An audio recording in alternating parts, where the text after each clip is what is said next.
Anticipatory grief, loving someone while letting go. There's a kind of grief that doesn't wait for goodbye. It arrives quietly while the person you love is still here, still breathing, still speaking, still part of your everyday life. And yet, something has already begun to shift. This is anticipatory grief, and it's one of the hardest emotions to explain. It's the grief of knowing something is coming, but not knowing when. The grief of watching change happen in real time. The grief of loving someone deeply while slowly realizing that the version of life you knew is changing. And sometimes the most confusing part is this.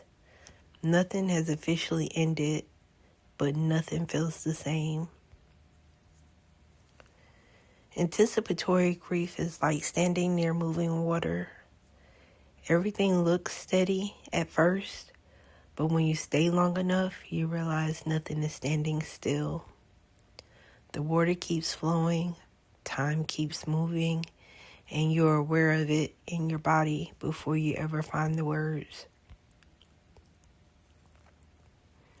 You may find yourself grieving moments that haven't happened yet, conversations you haven't lost yet, memories you are already afraid of missing. You might feel sadness mixed with guilt because how can you grieve someone who is still here? But anticipatory grief doesn't mean you're giving up. It doesn't mean you love them any less. It means your heart is trying to prepare itself for what it senses is already in motion. There's often a quiet loneliness in this kind of grief because it's invisible. There's no casseroles, no sympathy cards, no clear moment where others say, I understand. So you carry it silently. You show up, you smile when needed, you function. But inside, you are already mourning.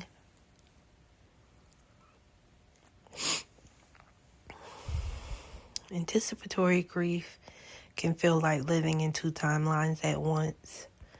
One where the life continues as usual, and the other where your heart is already bracing for the loss. And that tension is exhausting. Like standing near something powerful and constant, feeling it vibrate through you, even when no one else seems to notice. Some days the grief shows up as sadness, other days as anxiety, sometimes as irritability, numbness, or unexpected tears over small things. You might feel moments of closeness that feel deeper than before, or moments of distance because it hurts too much to stay present. All of it is a part of the process. One of the hardest truths is this. You don't get to skip anticipatory grief by staying strong. You only get through it by being honest. Honest about what you are afraid of. Honest about what you are already losing. Honest about how deeply you care. It's okay to grieve in advance. It's okay to feel sadness and gratitude at the same time. It's okay to love fiercely while still needing space to breathe. Anticipatory grief doesn't mean you're living in the future. It means you're deeply human in the present. If you are carrying this kind of grief, I want you to hear this. You are not weak. You are not dramatic. You are not thinking too far ahead. You are responding to love. And love, when faced with uncertainty, tries to protect itself. Sometimes the quiet shift isn't about what's already gone. It's about what we sense may change. And learning how to sit with that truth without rushing ourselves to acceptance. There's no timeline for this, no right way to feel, no version of handling it better.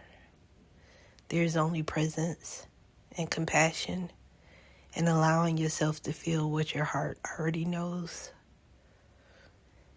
Anticipatory grief hits because it's unfinished. There's no closure, no release, just love and fear sitting in the same place. Of course, your body responded.